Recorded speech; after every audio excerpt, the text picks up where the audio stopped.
Hi guys, how are you? બસ જો પછી હવે થોડું ઘણું તૈયાર થઈ ગયા છીએ.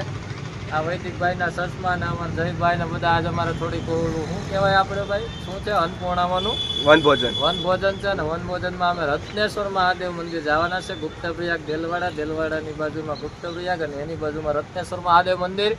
અને રત્નેશ્વર મહાદેવ મંદિરમાં અમે શું કરવા જવાના? વનભોજન કરવા જવાના છે. તો અત્યારે સાહેબજીનું ગ્રાઉન્ડ છે, સાહેબજીના ગ્રાઉન્ડમાં ઊભા એમ છું કે પાછો એકાદો બ્લોગ ઉતારી નાખીએ ટૂણો ઢોમ કરતા આપણે બધું ચાલુ કરીએ. હાલો, જય માતાજી, જય મોગલ. હવે રત્નેશ્વર મહાદેવ મંદિર આપણે મળીએ. ટાટા, બાય બાય, છીયો. તો મિત્રો હાલો તમને રત્નેશ્વર મહાદેવના દર્શન કરાવું. હાલ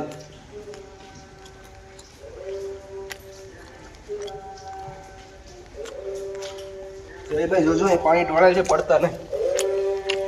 મિત્રો આપણે રત્નેશ્વર મહાદેવનું મંદિર છે, 2 શિવલિંગ સ્થાપિત કરેલ છે. મંદિરનું શિખર નથી, અહીંયા તમે મંદિરના દર્શન કરો.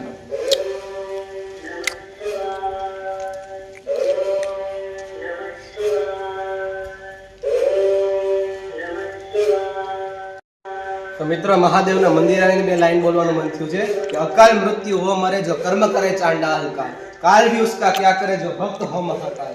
હેલો ગાઈસ, આજે તમને કરાવશો ઉના તાલુકાના દેલવાડા ગામની નજીક આવેલા રત્નેશ્વર મહાદેવના દર્શન કે જે પૌરાણિક સાનિધ્ય ગણવામાં આવ્યું છે. આજે અમારા બ્રાહ્મણો ભેગા થઈ અન્નપૂર્ણામાના વ્રત નિમિત્તે બ્રહ્મભોજન રાખ્યું અને ભગવાન શિવને થાળ અર્પણ કરી વિશ્વ કલ્યાણની પ્રાર્થના કરીશું.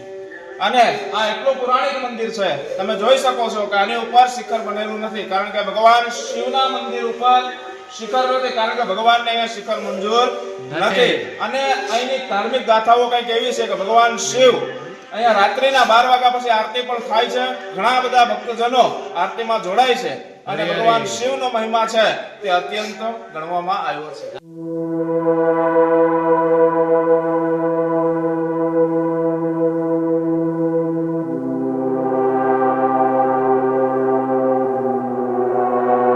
અન્નપૂર્ણામાના વ્રત નિમિત્તે બ્રહ્મભોજન નિમિત્તે ભગવાન શિવને આપણે થાળ અર્પણ કરીએ, ભોળેનાથને પ્રાર્થના કરીએ કે આ સૃષ્ટિની અંદર હરેક જીવાત્માનું કલ્યાણ કરે એવી ભગવાન શિવના ચરણોમાં કોટી કોટી વંદન. જો જમણવાર ચાલુ થઈ રહ્યો છે. તુરમાના લાડવા, ચણા વાલનું શાક છે, ઊંધિયું બનેલું, સલાડ છે, પૂરી છે, ભજીયા છે, દાળ છે, ભાત છે, પાપડ છે અને છાશ આવી રહી છે. ચાલો ગાઈસ બધા જમવા માટે.